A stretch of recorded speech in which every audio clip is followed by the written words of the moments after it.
Bueno, continuemos hablando de neurociencias. Ahora, fijémonos un poco en el contexto. El contexto se distingue fundamentalmente por ser complejo, porque el paradigma sobre el que nos movemos es el paradigma de la complejidad. Pueden profundizar más leyendo, por supuesto, que Edgar Morin, a Ilya Prigogine, que son los autores que a mí me han mostrado más, con mayor claridad, elementos de la complejidad.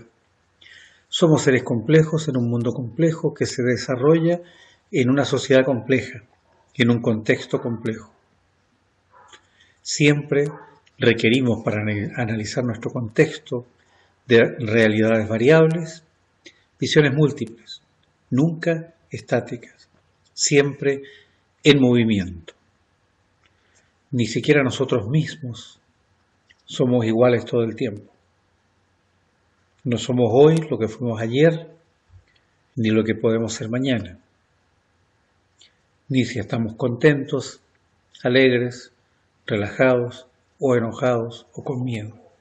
Cambiamos. Nuestro cerebro es un elemento complejo en un ser complejo. Es admirable la organización cerebral.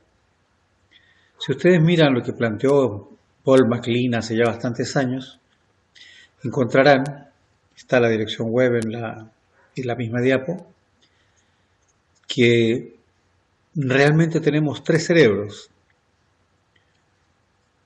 Uno apoya y los otros dos se superponen. El cerebro instintivo, que es generalmente el que más usamos, el límbico, que deberíamos usar más, y otro al que llamaremos racional, no porque sea su gran característica el ser racional, sino que más bien por una convención.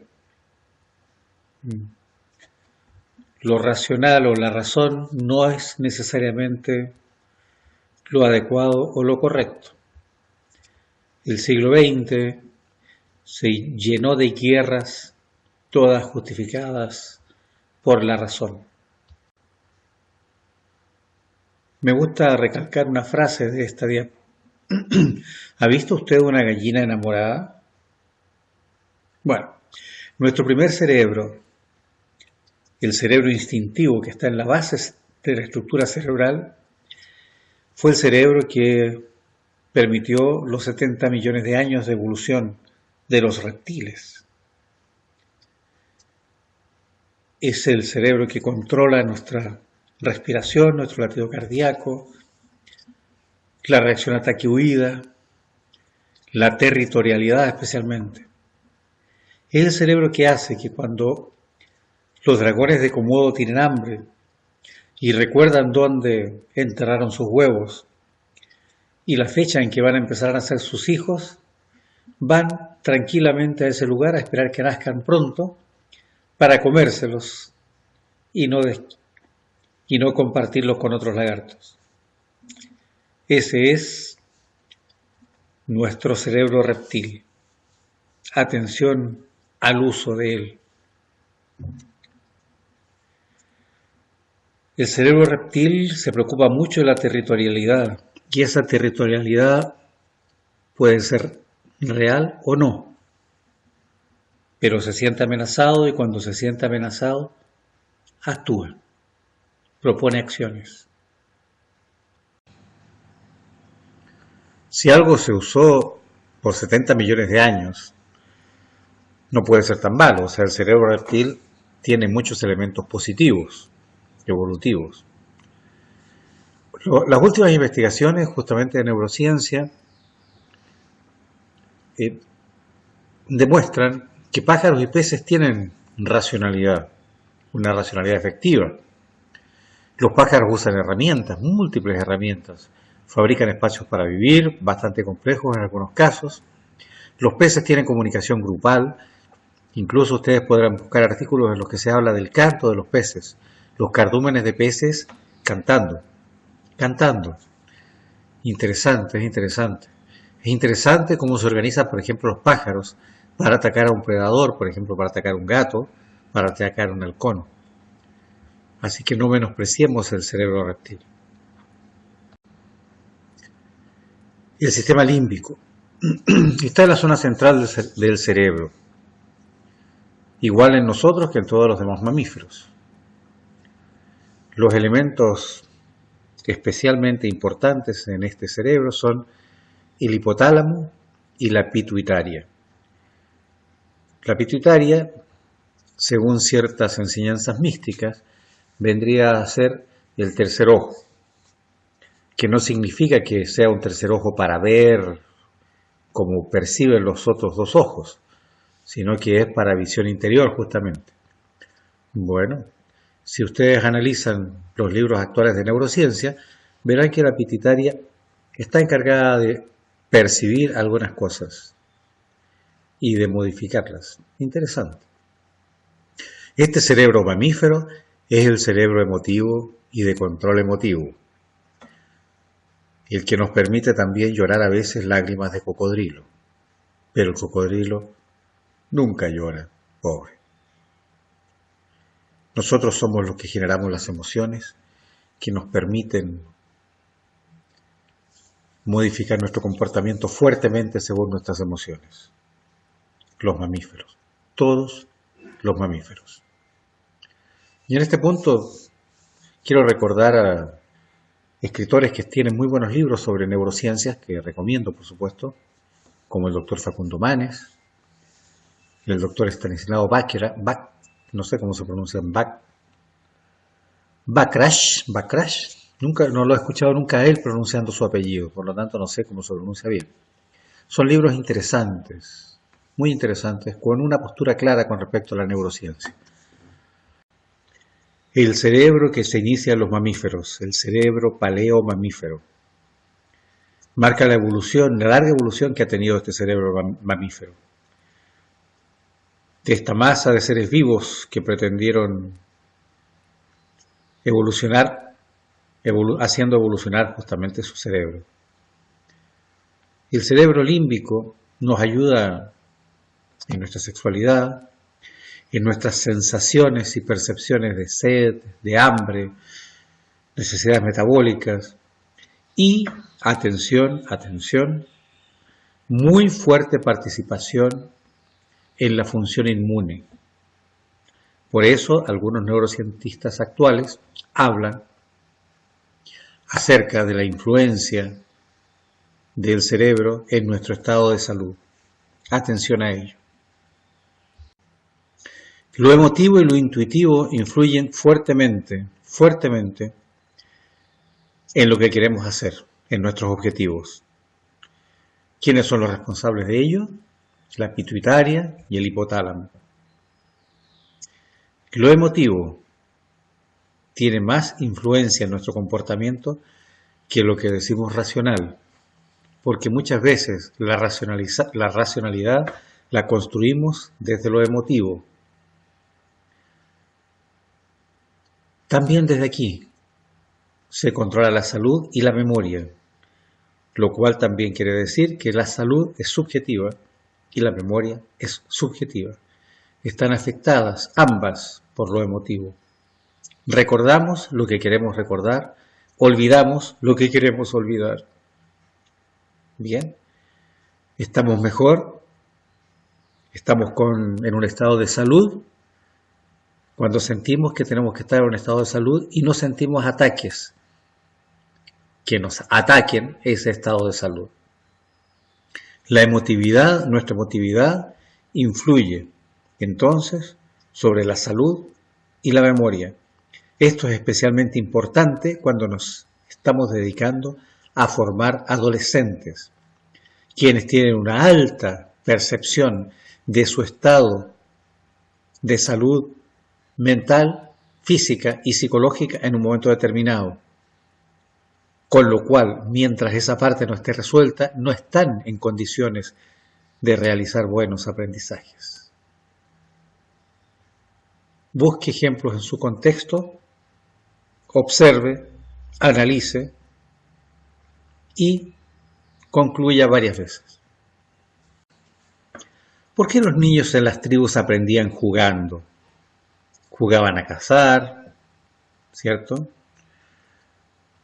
Jugaban a construir casas.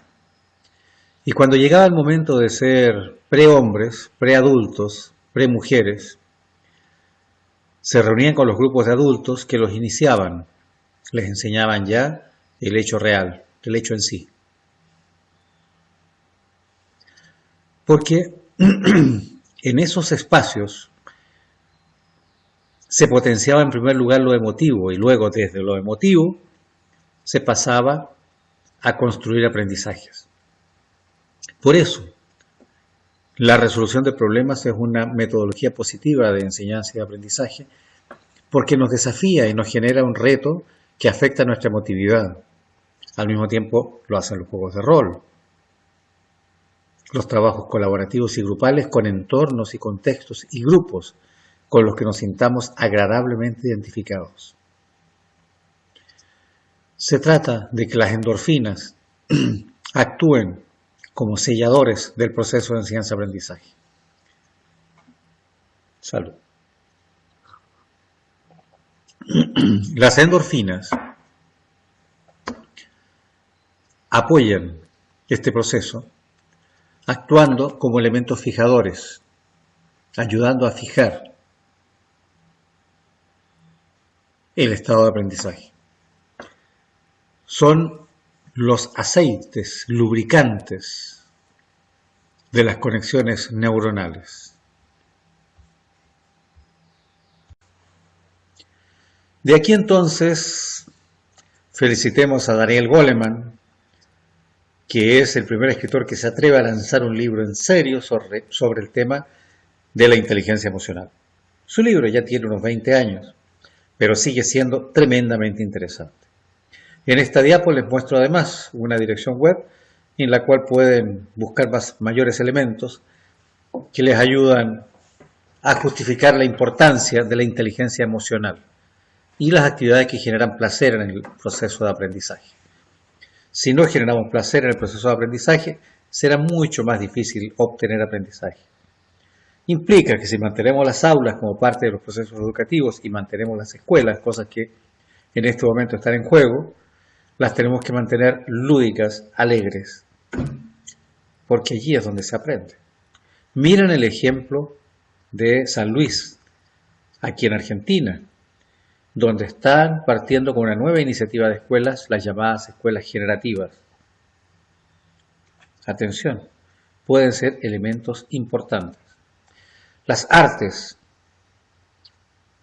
nos ayudan a aprender, sean kinestésicas, movimiento, deporte, baile, la música, aunque sea el tipo de rock que al profesor no le gusta o el tipo de reggaetón que al profesor no le agrada, gráficas, cómic, historietas, todo tipo de dibujos, todo tipo de trabajo tridimensional artístico o multidimensional artístico. Redes sociales con alimentación positiva también son elementos de aprendizaje. En general, a crear, por favor, ambientes de aprendizaje positivo. El hogar puede ser uno de ellos, siempre y cuando las condiciones positivas se estén dando en ese hogar. Tengo otro video en YouTube al que llamé Enseñanza para Cerdos. Toco también temas de neurociencia. Se ha descubierto que los cerdos en un ambiente mejor estudian mejor, aprenden a gruñir mejor. Si los cerdos gruñen mejor y más variado en un buen ambiente, probablemente los humanos podamos hacer lo mismo. Pero fíjense, los estudios se han preocupado de los cerdos, más que de los humanos, más que de la calidad del ambiente de aprendizaje humano. Por eso desde ese mismo artículo saqué esa presentación. Las emociones negativas influyen tremendamente, producen bloqueos. Los niños de la guerra en tantas partes del mundo ahora les cuesta mucho más aprender, Les cuesta especialmente aprender cosas que no vayan dedicados directamente a su sobrevivencia. Atención especial entonces a cómo estamos diseñando los contextos de aprendizaje. Pueden ser contraproducentes. Bien, basado en lo que vamos conversando, vuelvo a reforzar esto que intentamos hacer en un comienzo, ¿no es cierto?, de relajarnos y generar emociones positivas antes de comenzar a estudiar o antes de comenzar a trabajar sobre un tema. Si usted quiere aprender realmente y que este aprendizaje le proyecte, no solamente se fije el aprendizaje, sino que se proyecte y se integre en sus demás contextos de aprendizaje, medite en conjunto con el aprendizaje. Enséñale a sus estudiantes a meditar. Sugiero siempre la meditación egipcia. Es fácil buscar la posición de meditación egipcia. La verá en la forma en que están sentados los faraones en los templos de Abu Simbel. Una silla, sentado cómodamente con la espalda recta, las piernas separadas, los pies rectos, las manos apoyadas en las rodillas y los ojos cerrados. Y sencillamente déjese llevar. Déjese llevar por la corriente de pensamientos que en algún momento se harán transparentes. Vaya probando. Me gustó el nombre que encontré para esta diapositiva, universanimalidad. Nuestra universalidad, nuestra humanidad, tienen una base animal. Compartimos todos los animales un proceso evolutivo. Con todos los mamíferos compartimos la emoción. Todos nos emocionamos. Está demostrado bastante en los trabajos en laboratorio con cerdos, con ratas y con humanos. Cuanto más y mejor seamos estimulados, mejor aprendemos. Como todas las herramientas y como la mayor parte de las corrientes de pensamiento, la neurociencia también está siendo utilizada de forma negativa. Y hay grupos de investigadores, entre comillas, investigadores, que pretenden cambiar el concepto de sangre azul, o sea, de la nobleza y la aristocracia de la sangre, por la aristocracia y la nobleza del cerebro, y cambian sangre azul por cerebro azul. Luis Machado lo detalla bastante bien. Allí hay algunos elementos que les entrego en los links que están en esta misma diapositiva. Es importante, o sea, se están desarrollando y se están publicando en este momento pseudoinvestigaciones en varios journals de neurociencias, especialmente del Reino Unido, que demuestran que existimos distintos tipos de humanos, algunos con cerebro más azul que otros. Es terrible porque eso puede ser llevado a campos muy desagradables. El racismo nunca ha llevado a los humanos por buenos caminos. Además, como dice Gardner, las inteligencias son múltiples. No podemos medir coeficiente intelectual cuando las inteligencias son múltiples y algunas no sabemos ni siquiera cómo medirlas. Con lo cual, las mediciones basadas en el IQ, CI, no tienen para mí ninguna validez. Aprovecho ahora de mostrarles un libro que lo he considerado interesante, es divulgativo además. Fíjense qué bonito se ve al revés. ¿Ya? Ágilmente. Es fácil de encontrar e incluso hasta lo pueden bajar de manera libre en algunos links disponibles en la web. Otros temas que la neurociencia ha demostrado que eran errados es que el aprendizaje puede ser independiente de nosotros. Podemos aprender aunque no queramos aprender.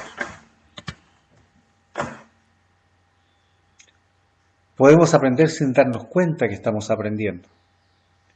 Aprendemos a cualquier edad. No hay un cerebro viejo que no aprenda. Siempre se puede aprender. Siempre. Aprendemos en lo que estamos enfocados, aprendemos en lo que está enfocado nuestro cerebro y aprendemos en la periferia de lo que estamos enfocados. Me preocupaba que esta presentación estaba saliendo larga, pero como ustedes la pueden interrumpir en cualquier momento, ya no me preocupa.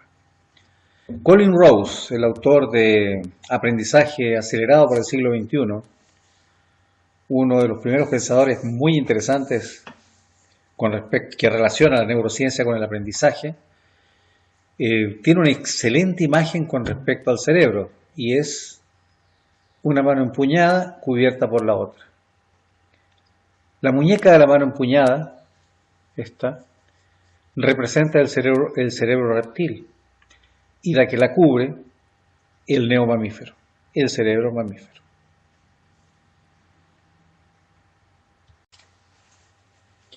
Busque imágenes del neocórtex. El cerebro pensante, racional, el cerebro mamífero, es como una tela gruesa doblada sobre sí misma, muy rugosa, como una tela que la han colocado aquí, la han doblado para que encaje lo mejor posible dentro de la caja craneana. Nuestro cerebro es casi idéntico, por no decir idéntico. Tenemos tan pocas diferencias con ellos, con los primates en general y en especial con los chimpancés y los bonobos. Incluso hay un excelente libro que trata del tercer chimpancé. O sea, los chimpancés serían tres. El chimpancé conocido como tal, el bonobo, que es un poco más pequeño, y el humano, que vendría a ser un poco más extraño porque tiene menos pelos y se pone ropa. ¿Qué maneja el neocórtex? Bueno, el neocórtex es el encargado de ver a través de los ojos, oír a través de los oídos, crear a través de no sabemos qué, pensar,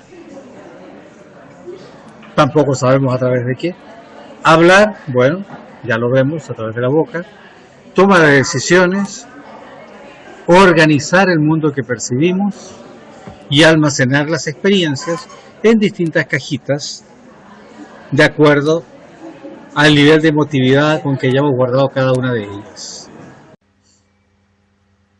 Bien, en nuestra corteza se manejan elementos interesantes como hablar, comprender lo que se habla, todo lo que sea discurso, discursivo. Nuestra capacidad artística. Recuerden que la capacidad artística no es un elemento solamente humano. Los monos con los que se trabajó en el proyecto Manhattan, no era el Manhattan, en el proyecto espacial de la NASA en Estados Unidos, fueron capaces de crear elementos artísticos y de enseñarles, traspasarles la cultura del arte a otras generaciones de monos. Después fueron castrados para evitar que hubiese nuevas generaciones de monos inteligentes. Bueno, grabamos todo lo que nosotros queramos, como si tuviésemos una nube de discos duros en nuestra cabeza, dentro de nuestra cabeza. Y obviamente, como ustedes pueden ver en los dibujos del cerebro, está muy plegado, muy enredado, para poder permitir que en una caja pequeña como en nuestra cabeza quepa lo máximo posible de ese material tan importante. Últimamente se ha descubierto que las neuronas se recuperan, se reparan, incluso nacen nuevas neuronas durante nuestra vida, que durante mucho tiempo se pensó que nacíamos con una cantidad de neuronas y estas, si se morían, se terminaban para siempre, no aumentaba el número nuevamente, no se recuperaba. Pero esto, afortunadamente para nosotros, ha demostrado ser falso, con lo cual, neurona que se daña, neurona que se repara, o neurona que se muere, neurona que renace. Además, el cerebro distribuye en distintas zonas del neocórtex la información, los conocimientos, las destrezas, las habilidades. Con lo cual, si una parte de este dispositivo excelente que es el cerebro falla, puede ser reemplazado por otro espacio del mismo cerebro. Esto pasa, por ejemplo, con el hablar, con el conocimiento de idiomas. Se desplazan en distintas zonas del cerebro y se replican. Hay backup de la información y de las capacidades en distintos espacios. Además, los backup se organizan por distintos canales, o sea, cada canal tiene una copia de seguridad independiente. Por eso es importante que cuando estudiemos algo o querramos aprender algo, lo recibamos desde varios canales, porque eso implicará que tiene varios puntos de seguridad y varios puntos de almacenamiento y varios puntos de proceso. Hay varias etapas en las que la unión de neuronas, las uniones neurales, se van produciendo con mayor aceleración, con mayor celeridad. Una es obviamente en los primeros años de vida, 2, 3, 4, 5 primeros años de vida. Y otro punto, otro momento importante, otro punto crítico, es la adolescencia, en la que también es posible potenciar la cantidad de uniones o enlaces neuronales. Por eso hay que tener especial cuidado y prestar especial atención cuando se están formando adolescentes. El pensamiento complejo es fundamentalmente un desarrollo tardío, no es inicial. Las herramientas para que se desarrolle inicialmente se tienen antes de los 5 años, pero el desarrollo profundo del razonamiento complejo, del pensamiento complejo, del raciocinio complejo, son posteriores. Recuerdo las lobotomías aquí que se hacían a principios del siglo XX, que incluso se le hizo a una de las hermanas del fallecido presidente de Estados Unidos, John Kennedy. Como la consideraban que era un poquito loca, que era aparentemente una mujer muy vivaz, el padre, para que no desprestigie a la familia, optó por enviarla a un hospital en la cual le hicieron una lobotomía. Esto es, le destruyeron los lóbulos frontales, lo cual la dejó, claro, pacífica durante el resto de su vida. Los que quieran conocer más sobre este tema pueden ver la película Alguien voló sobre el nido del cuco.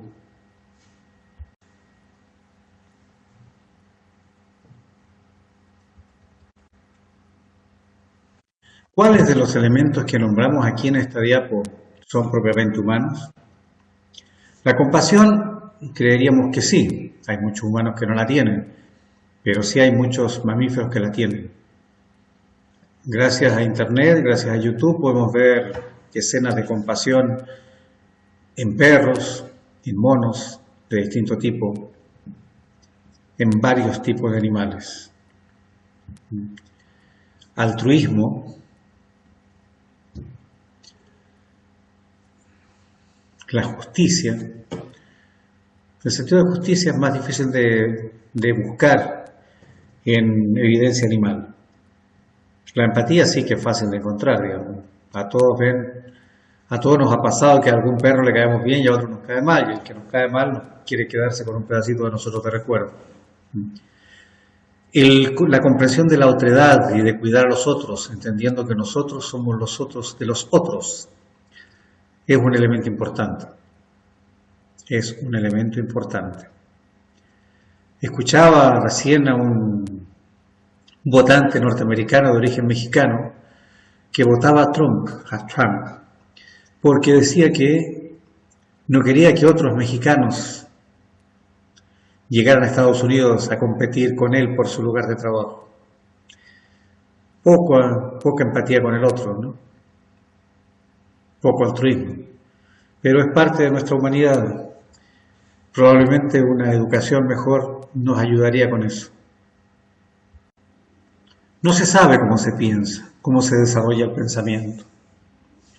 Hay bastantes investigaciones. El autor que nombro acá es uno de los que ha trabajado fuerte en el tema.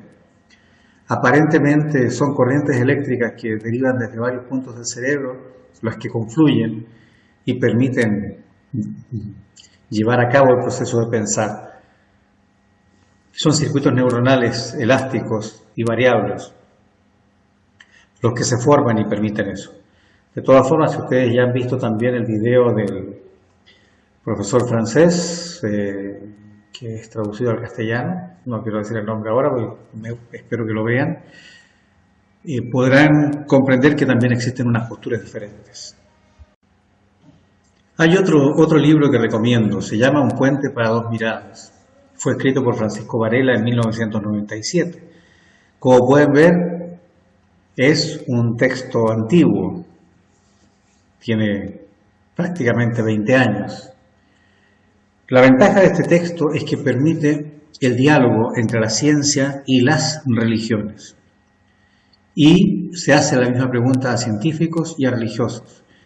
Y se ve la cercanía o la lejanía entre unos y otros. Es interesante. ¿Qué cosas en este momento creemos saber o creemos no saber o tenemos dudas? Las que están puestas aquí. Origen del lenguaje. ¿Por qué podemos hablar, tener lenguaje biarticulado nosotros y otros seres no? La inteligencia, que aún no sabemos bien qué cosa es la inteligencia. Se sabe que tiene muchos componentes, pero ¿qué es realmente? Y nuestra capacidad de percepción. En fin, desde la física cuántica se plantea que la construcción de la realidad, por un lado es un acuerdo, pero por otro lado es instantánea. La construimos a medida que la miramos.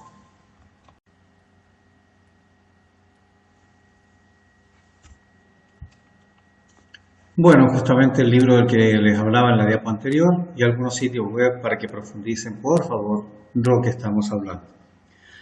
Les recuerdo, esta es una clase invertida.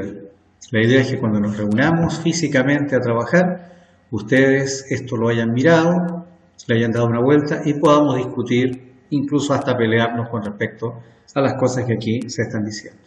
Recuerden que la neurociencia o las neurociencias mejor dicho, son un espacio abierto, totalmente abierto. Durante la evolución humana, los distintos tipos de homininos, que no se dice humanoides o homínidos, sino que homininos, los distintos homininos, las distintas especies humanas, Neandertal, Flores, Homo sapiens, etc., han tenido distintas capacidades cerebrales. De hecho, algunas han tenido más capacidad cerebral que nuestros antepasados directos sapiens. Entonces, ¿por qué unas especies han sido más exitosas que otras? Obviamente tenemos un cerebro mucho más pequeño que el de un elefante. Es interesante. ¿Hasta qué punto será capaz de razonar un elefante? ¿Cuánto pensará? Uno de los descubrimientos interesantes con respecto a ellos ha sido la forma en que se comunican. Se comunican con sonidos de muy baja frecuencia que llegan a largas distancias. O sea, también tenían un sistema de comunicación. No solamente los gritos que nosotros les escuchamos. Los gritos son más bien para nosotros porque nosotros los escuchamos, pero su forma de comunicarse es propia, en una frecuencia distinta. Igual que las jirafas. También se pensaba que las jirafas eran mudas y también se comunican a alta frecuencia, al revés que los elefantes a baja, pero una frecuencia distinta de la nuestra. Sería muy interesante el saber cuáles son las razones evolutivas que han tenido a nuestro cerebro o han hecho que nuestro cerebro nos mantenga aislados de las comunicaciones de los otros animales, como del canto de los peces, que los peces cantan también en frecuencias diferentes que no podemos oír de manera directa. ¿Qué es lo positivo entonces de los humanos? Recomiendo un libro, El tercer chimpancé. Búsquenlo, está en la red, lo pueden bajar. Probablemente en un par de semanas lo subiré a la plataforma, pero antes me gustaría que lo bajaran y leyeran al menos resúmenes de él. Nuestras formas de pensar son parecidas a las de los demás chimpancés. ¿Por qué nuestra diferencia entonces?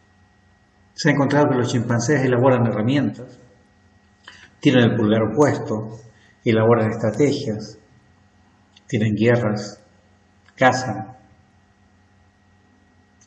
Lo de las guerras de los chimpancés está descubierto hace 40 años, pero no se quiso describir porque se consideraba demasiado desilusionante para las personas comunes el asumir que los animales también podían ser como nosotros.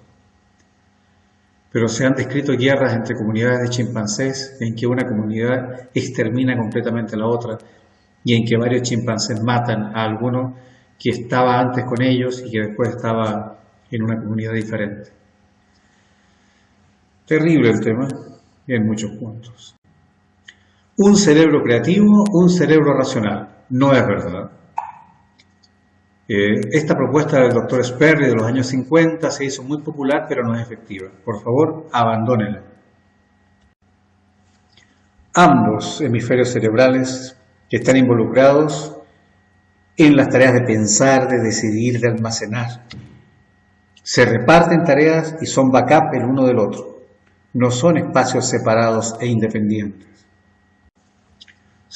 Las últimas investigaciones han demostrado que la especialización más fuerte de los hemisferios cerebrales está en que uno es más sensible a los patrones, o sea, a modelos, y el otro es más sensible a los detalles.